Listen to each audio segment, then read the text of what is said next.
السلام علیکم ورحمۃ اللہ وبرکاتہ نحمده ونصلی علی رسولہ الکریم اما بعد۔ رمضان کے متعلق اور شب قدر کے متعلق آج کا سبق سن لیجئے۔ رمضان المبارک کی راتوں میں سے ایک رات شب قدر کہلاتی ہے، جو بہت ہی برکت اور خیر کی رات ہے۔ قرآن شریف میں اس کو 1000 مہینوں سے بھی افضل بتلایا ہے۔ 1000 مہینے کے 83 برس 4 ماہ ہوتے ہیں۔ خوش نصیب ہے وہ شخص جس کو اس رات کی عبادت نصیب ہو جائے، کہ جو شخص اس ایک رات کو عبادت میں گزار دے، اس نے گویا 83 برس 4 ماہ سے زیادہ زمانے کو عبادت میں گزار دیا۔ اور اس زیادتی کا بھی حال معلوم نہیں کہ 1000 مہینے سے کتنے ماہ زیادہ افضل ہے۔ ہو سکتا ہے اس سے بھی زیادہ افضل ہو۔ اللہ جل شانہ کا حقیقتاً بہت ہی بڑا انعام ہے کہ قدر دانوں کے لیے یہ ایک بے نہایت نعمت مرحمت فرمائی۔ در منصور میں حضرت انس رضی اللہ تعالیٰ عنہ سے حضور اکرم صلی اللہ علیہ وسلم کا یہ ارشاد نقل کیا ہے کہ شب قدر حق تعالی شانہ نے میری امت کو مرحمت فرمائی ہے، پہلی امتوں کو نہیں ملی۔ اور بعض حدیثوں میں یہ بھی وارد ہوا ہے کہ حضور صلی اللہ علیہ وسلم نے پہلی امتوں کی عمر کو دیکھا کہ بہت بہت عمریں ہوئیں، اور آپ کی امت کی عمریں بہت تھوڑی ہیں۔ اگر وہ نیک اعمال میں ان کی برابری بھی کرنا چاہیں تو بھی ناممکن۔ اس سے حضور صلی اللہ علیہ وسلم کو رنج ہوا، اس کی تلافی میں یہ رات مرحمت ہوئی۔ اور اگر کسی خوش نصیب کو 10 راتیں بھی نصیب ہو جائیں اور ان کو عبادت میں گزار دے تو گویا 833 برس 4 ماہ سے بھی زیادہ زمانہ کامل عبادت میں گزرا۔ اس لیے یہ جب آخری عشرہ شروع ہو رہا ہے سب جگہ، اس میں بہت اہتمام کے ساتھ کچھ نصیحتیں ذہن میں رکھ لیں۔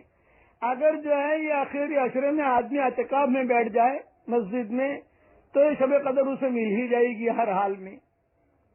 مائیں بہنیں بھی اعتکاف میں بیٹھ جائیں تو انہیں بھی شب قدر مل جائے گی ہر حال میں۔ اور ایک اہم بات یہ کہ بھی آپ چلو پوری رات عبادت نہیں کر سکتے، لیکن کم سے کم بہت اہم نصیحت ہے کہ یہ جو آخری عشرے کی راتیں ہیں، کم سے کم عشاء کی نماز جماعت کے ساتھ پڑھ لو، فجر کی نماز جماعت کے ساتھ پڑھ لو۔ تو حضور صلی اللہ علیہ وسلم فرماتے ہیں کہ جس نے عشاء کی نماز جماعت کے ساتھ پڑھی، فجر کی نماز جماعت کے ساتھ پڑھی، تو پوری رات عبادت کرنے کا ثواب اللہ دے دیں گے۔ تو ہم تو غافل لوگ ہیں بھائی، کم سے کم اتنا کر لو۔ اور اگر اعتکاف میں بیٹھ جاؤ تو بہت اچھا ہے۔ طاق راتوں میں یہ رات آتی ہے، یہ ذہن میں رکھنا، طاق راتوں میں۔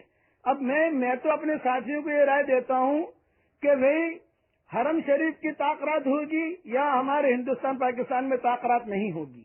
ہندوستان پاکستان میں طاق رات ہوگی تو وہاں طاق رات نہیں ہوگی۔ اس کے لیے 10 راتوں میں جو ہے عبادت میں لگ جاؤ۔ اس لیے علماء نے لکھا ہے حرمین شریفین کے طاق راتوں کا زیادہ اعتبار ہوتا ہے، یہ علماء نے لکھا ہے۔